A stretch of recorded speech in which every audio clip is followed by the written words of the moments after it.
What the hell is going on with AMD? The company that used to be an insult when you had an AMD PC. People would laugh at you. In fact, it happened to me. I thought my parents didn't love me enough. What's going on?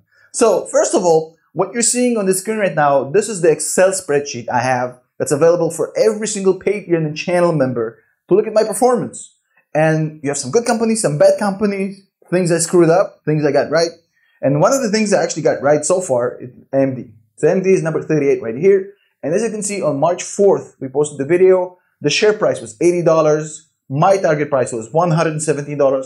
Current price is $110. Now you have to remember that over the weekend we saw $120. This thing went ballistic and I didn't sell. I'll show you why. I think there's a good reason not to sell yet. There was definitely a lot of hype when you have this massive news, new financials, a lot of hype. It jumps up and down, it's volatile. But I'm not going to sell out of it just because there's a lot of speculants playing around with it. So let me show you a few things. Right here, we already did 38% on this. We still have 6% more based on the current number, but I'll raise it to 125 and you'll see the new upside in a second. Just wanted to show this little file. Let's move on. Okay, so the first thing we got to examine is what other qualified analysts are saying about AMD. So this is from TapeRanks. I've sorted it by 5-star analysts only. And as you can see, there's a lot of mixed opinions about this company. Right here, we have buy, hold, buy. Some are saying downside, downside, downside. Some are saying 18 or even 36% upside. There's a lot of divergence of opinions here. And if you look at the actual price on TapeRanks, it's going to be $110, which is the exact same price they have right now. I actually think that this can go higher. And as you can see, I don't always follow what TapeRanks is saying. In this case, I actually think that they're short selling the company a little bit. Not literally, figuratively. Let me show you why. So let's look at the fundamentals. And the first thing we got to start with is the profitability. Look at their margins. 45%. You have to remember that this is a company that actually makes physical stuff. It's a lot. But look at this. This is even more impressive. 21% Ebitda. 25.76% net income margin. This is monopoly numbers. This is extremely high. This is why everybody's gaga over this company. But hold on. There's more. But if you thought that's cool, let me show you the growth numbers because this is insane. Look at this. Growth. Revenue growth, 75%. Next year, still on track to 39%. Ebitda growth, 152%. Next year, 65%. This is insane. Look at this. Levered free cash flow growth year over year. Can you see this? 226.65%. This is monopoly numbers all over again. This company has one of the best financials and margins and growth rates I've ever seen. However, as you might know, nothing in life is perfect. Neither is this company. Now, the company in itself is phenomenal. The question is the price. And the price isn't amazing. Look, this company did 41% and 3.7% over the past 3 months. So 41% over the course of 3 months. That is a lot. Now, I said that I think the target price was 117, but I thought like end of this year, maybe end of next year. I had no idea they're going to do this in 3 months. This is kind of indicative of a bubble. Now, obviously, it doesn't really matter. Now, this price is definitely inflated. It's fused by a lot of Reddit, by a lot of meme stocks, by a lot of speculation. So it's definitely going overboard. But the question is, can the company justify this in the long run as time goes by and these people are weeded out of the company? And I think that the answer is yes. Let me show you why. Now, I do want you to go over the financials by yourself and do your own research as always. But I want you to pay attention. Of course, they grew the revenue. Everybody knows that. They went from 9.5 million to 13.5 million in revenues. That's nice. But I want you to look at this trend right here. This is the Ebitda. Okay? Look at this. Ebitda. And let's go back. So this year they did 2.9 billion trailing 12 months. Last year, 1.6. The year before that, 2019, 853. The year before that, 621. The year before that, 271. These years have COVID. No. 17, 18, 19. There's no COVID in 17, 18, 19. So they went from 271, 621, 853. In 3 years, that had nothing to do with COVID. Now, obviously, this stock definitely enjoyed the crisis, obviously. But this stock was doing fine way before COVID. Look at this Ebitda growth. They literally 10x their Ebitda from 2017 to today in 4 years. Now, this is Tesla level numbers. You have to give them a little respect. Put some respect on the name. Give them some clout. Now, based on what I'm about to show you right now, some of you may call me crazy. Look at their multiples, Tom. P-gap. Look at this. 38, almost 39. Look at this. EV sales, 9.78, 116% overvalued. Look at this. Ebitda, one of my favorites. Next year, the forward, not the current, 16.8, 97% overvalued. Look at this. Price to sales, current 12 months, 9.95, 132% overvalued. Everywhere you look here, apart from just a few outliers, this company is insanely overvalued according to these multiples. But hang on a second, because I'm about to show you why these multiples are wrong and fundamentals actually justify a 125 price. Hang on to your seats. Say hello to my little friend. Oh, this is the EPS, earnings per share. Look at this. They beat it. Q3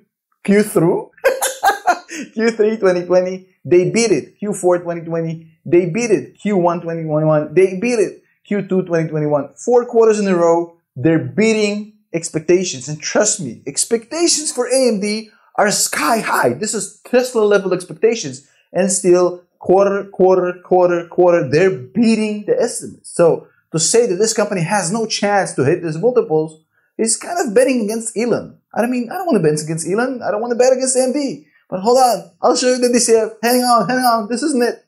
And now it's time for the DCF. The thing you've all been waiting for. But before we get started, a few important disclaimers. Now, the thing with the company like AMD is the fact that it's a phenomenal company. Everybody knows it. It's really good. Great products, great margin, great growth.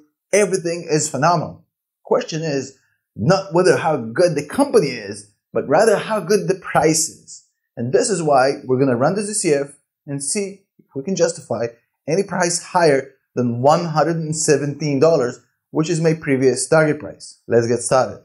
So first of all, on the screen right now, you're seeing the very simplified DCF that I've made for this company. As you can see right here, I've assumed an EBITDA of $2.9 billion by the end of this year. And I've applied a 45% growth onwards. 45% per year all the way to 2026, where I assumed an insane $18.6 billion of EBITDA. 18.6 billion of EBITDA. That's a lot. That's not a conservative assumption. But in the case of AMD, it makes sense. But you need to understand that we're maxing everything out to see if we can justify a higher price. So this is kind of a best case scenario. So the other thing I showed here is the after-tax dollars. Now, as you can see right here, this would be the earnings when you remove depreciation and amortization. Now, D&A, depreciation and amortization, is essentially the same thing. It's how much value you're losing by having your stuff become older and older, like a car that's depreciating. But depreciation is for physical assets, amortization is for intangibles, works of art, whatever, right? So know-how, IP, whatnot. So D&A is basically gets removed from the EBITDA, and this is the amount that the tax is applied on. 21% tax is my assumption. Now, a lot of you will get on my case saying, well, Tom, this should be 28. I mean, Biden's going to raise it. Well, just look at the effective tax rate this company is paying. I guarantee you it's much lower than 21%. So using 21, we're still being conservative. That's how we get the after-tax dollars right here. These are the after-tax dollars basically for each year. We're taking out the tax, and this is the after-tax dollars. We're also taking out CapEx. CapEx are capital expenditures, essentially how much money you're spending to build new factories, new production lines, basically investing in your business. So if I've assumed $5.7 billion of CapEx investments for the next 5 to 6 years, also this is the net working capital changes. You can Google that. Essentially, that's the difference between your net current assets, net current liabilities, and the change per year. You can pretty much Google that. And then we have the holy grail. This line right here, FCF, free cash flow. So this is the number we're going to be working with.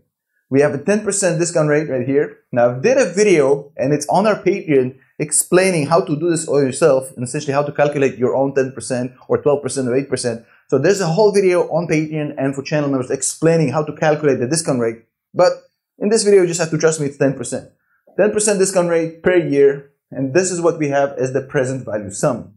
Now, I've applied a 4% perpetual growth rate, and I got $142 billion in valuation based on the perpetual approach. Now, I've also used a 12 multiplier, essentially multiplying this 2026 Ebitda by 12, giving me $160 billion. Now, the reason you're seeing that this is a little bit different from this one is because these are completely different methods and they should never be used together. But I, the crazy Russian that I am, I like to blend these. And now, the thing you've been waiting for. What it means for the share price. Check it out. So, $117, this is the perpetual approach right here.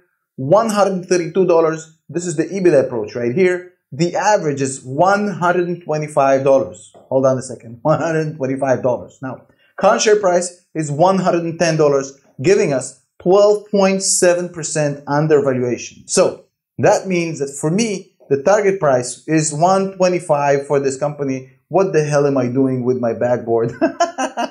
$125 for AMD. I know this is supposed to be on the other side, but I'm Russian. So, $125. Current price is $110. 12.1%. I'm staying in. I'll see you at $125. Now, here's the thing. A lot of you will say, well, Tom, you're over-optimistic. How can you assume a 45% growth rate for this company? You have to understand that AMD not only outperforming Intel, by the way, in itself, a very good investment because it's so goddamn cheap. It's not only outperforming Intel, it's definitely sitting on the best locations to be in. They're basically in the gaming industry, they're in the data center industry, they're in the PC industry, in the Bitcoin, cryptocurrency industry, everywhere.